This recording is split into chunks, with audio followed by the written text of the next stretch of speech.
Well, hello everyone. It's Steve and Veronica Kibler here again, and we're out on a little adventure today. We're at the New Plaza Yacht Club on Old Henderson Road in Evansville, Indiana. There they have a replica of this ship, the Pinta. The Pinta was one of the ships used when Columbus set sail to find a new trading route to India, and the Pinta was one of the ships used in it. So there's a replica made of it, and we're looking at that today. So welcome aboard the Pinta. On August 3rd of 1492, Christopher Columbus and his crew set sail from the port of Palos in southern Spain on 3 vessels: the Nina, the Pinta, and the Santa Maria.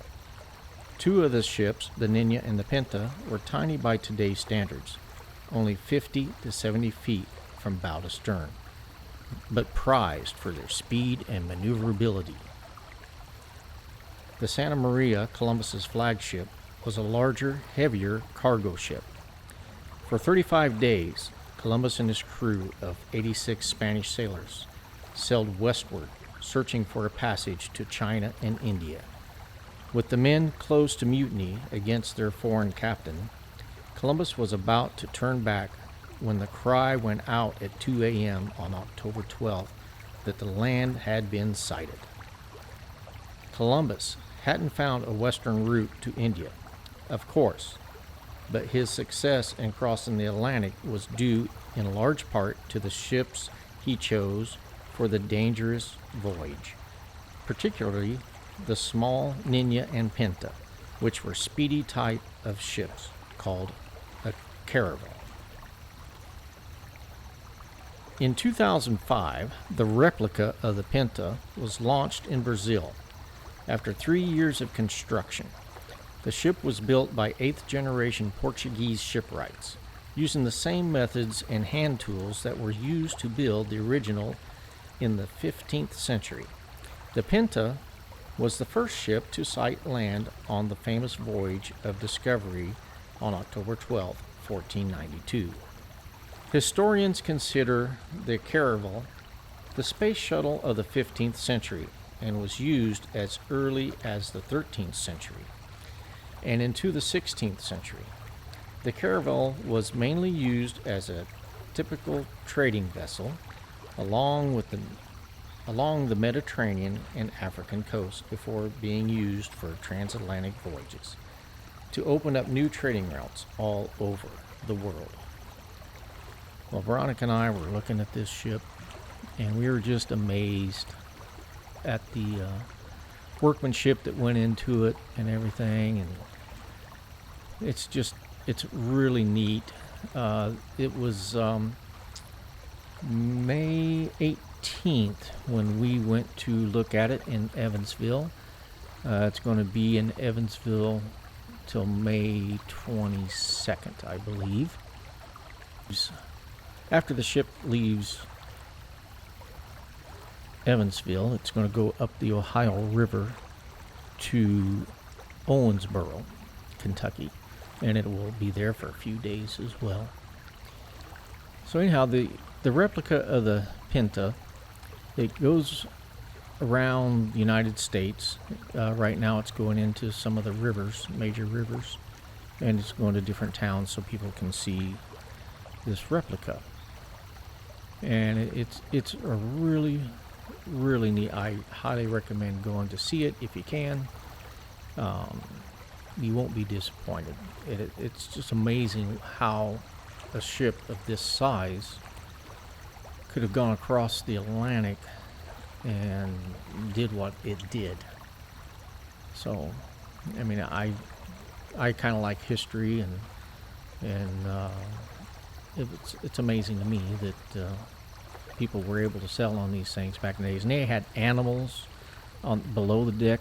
They had animals and everything on there that they would go when they'd stop at an island. They would release some of the animals on that island, so when they came back on a future trip, there would be animals there for them to come back and use for food. It's one of the things I learned from the crew members that was on the ship.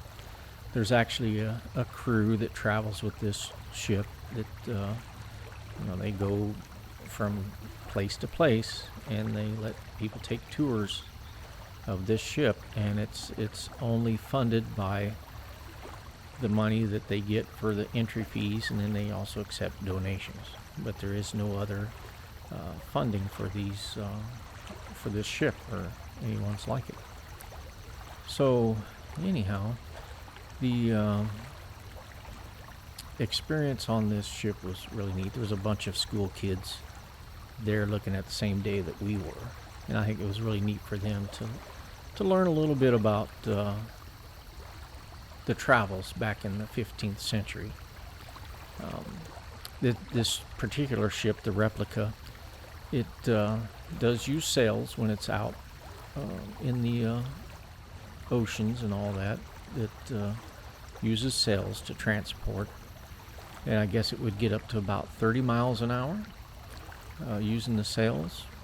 This particular ship, the Replica, it does happen to have engines, diesel engines on it, so when they go up rivers, and that now, which of course isn't authentic to the original Pinta, but in order to get up rivers and that, they have to use the combustible engines to maneuver the ship upriver.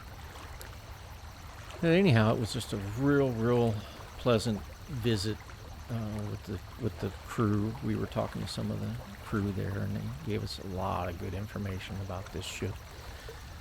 And it, in my opinion, it was definitely worth visiting and checking out. If you ever get a chance to go visit the Pinta, I highly recommend it. And we hope that you enjoy this video. If you have any other questions or comments, please leave a comment down below. And if you like what we're doing here with our channel, please subscribe and hit the like button on this video if you would, please. We enjoy trying to bring you interesting, neat videos about travel and food, and it's just a lot of fun for us in the greater Evansville area here. So I hope you're enjoying the footage that we have here of the Pinta ship, and we hope that you'll watch some other videos that we have. We have several other videos on our channel. If you want to go check that out, that'd be great. And we just hope that people get out and see things like this. I mean, it's the Ohio River where it's at right now, and in Evansville. And it's, if you've ever been up and down the Ohio River, it's pretty neat to go see it. It's a pretty big river. And we sure did have a lot of fun visiting with this, with the crew here. And again, we hope you enjoyed the video, and you come back and see us again some other time. Have a great day. Take care. Bye.